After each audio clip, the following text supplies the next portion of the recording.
غدا سهل وسريع، والاهم من كده انه لذيذ جدا. جهزت حله فيها ميه ورفعتها على النار لحد لما تغلي، وفي طاسه او جريل فيها معلقه واحده من الزيت. اول لما تسخن كويس هضيف عليها البصل. هنا جهزت بصلتين حجم متوسط مقطعهم جوليان، وهبتدي اشوحهم مع رشه بسيطه جدا من الملح. انا هنا عايزه اكرمل البصل بس من غير اضافه سكر، وهستمر في التقليب لحد ما ياخد لون الكرمله الحلو والطعم اللذيذ. تقدروا تقللوا كمية البصل لبصلة واحدة، بس في الوصفة دي بيكون طعم البصل لذيذ جدا، فعلشان كده انا بزوده شوية. ومهم ان احنا نستمر في التقليب لحد ما نوصل للون اللي احنا عاوزينه علشان البصل ما يتحرقش. كده خلاص البصل بقى جاهز، هنقله في طبق على جنب، وفي نفس الطاسة او الجريل هنكمل باقي الوصفة. هبتدي اشوح السجق. معايا سجق قطعته قطع صغيرة، هوزعه في الطاسة وهسيبه يتشوح وياخد صدمة على الناحية الاولى قبل ما نقلب. وعلشان نقطعه ويكون قطع متساوية زي كده لازم نقطعه هو متجمد، ما ينفعش يفك وبعد كده نقطعه، مش هيدينا الشكل ده خالص، والنتيجة بتاعته مش هتكون حلوة.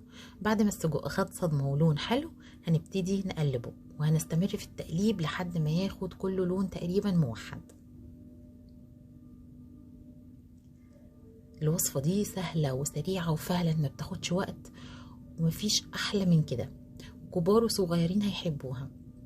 طبعا انا شوحت السجق من غير اضافه اي ماده دهنيه، ولو تلاحظوا الجريل فيه دلوقتي دهون، والدهون دي من السجق. طبيعي السجق بيكون فيه نسبه من الدهون. بعد ما السجق خد لون موحد ضفت عليه معلقه واحده من الزبده، يعني تدي طعم وغناوه للوصفه. وهنا الميه كانت غليت، ضفت عليها معلقتين من الزيت تقريبا، وملح وفلفل اسود، وهبتدي اسلق المكرونه. تقدروا تستخدموا نوع المكرونه اللي حابينه، كمان الكميه على حسب عدد الافراد، وكذلك السجق.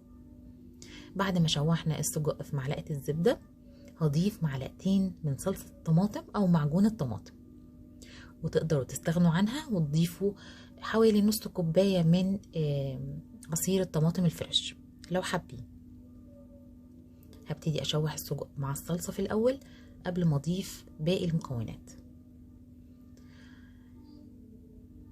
هضيف دلوقتي طماطم شرايح، وكمان فلفل أخضر سواء بارد أو سبايسي زي ما تحبوا هضيفهم، وكمان هضيف عليهم البصل.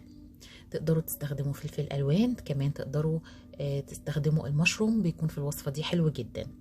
بعد ما ضفت كل ده قلبته تقليبه واحده وغطيته. المكرونه هنا بتستلق على نار عاليه مع الاستمرار في التقليب، طبعا كل دقيقتين تقريبا. هضيف دلوقتي التوابل. لو تلاحظوا انا ما ضفتش اي توابل في الاول علشان السجق طبيعي بيكون فيه نسبه توابل، فما نستعجلش ونضيف في الاول. ضفت ملح وفلفل اسود وكمان شويه من السبع بهارات، واقلبهم مع بعض تقليبه واحده، واغطي تقريبا دقيقتين كمان لحد ما الخضار يبتدي ينزل السوائل بتاعته. اهو هنا خلاص بقى في نسبه من السوائل طبعا من الخضار. هضيف عليها حوالي نص كوبايه من الميه تساعد معانا شويه، وكمان عايزه الصوص يكون كافي لان ده الصوص بتاع المكرونه، انا مش هعمل صوص تاني.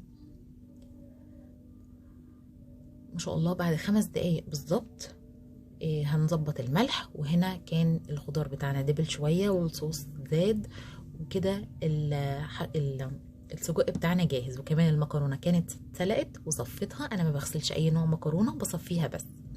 هبتدي اقدمها، وهقدم على الوش شويه من السجق بالخضار اللي احنا حضرناه. تقدروا تقلبوهم مع بعض او تقدموهم بالطريقه دي زي ما تحبوا. يا رب يكون الوصفة عجبتكم والفيديو يكون خفيف عليكم وفعلا تجربوها.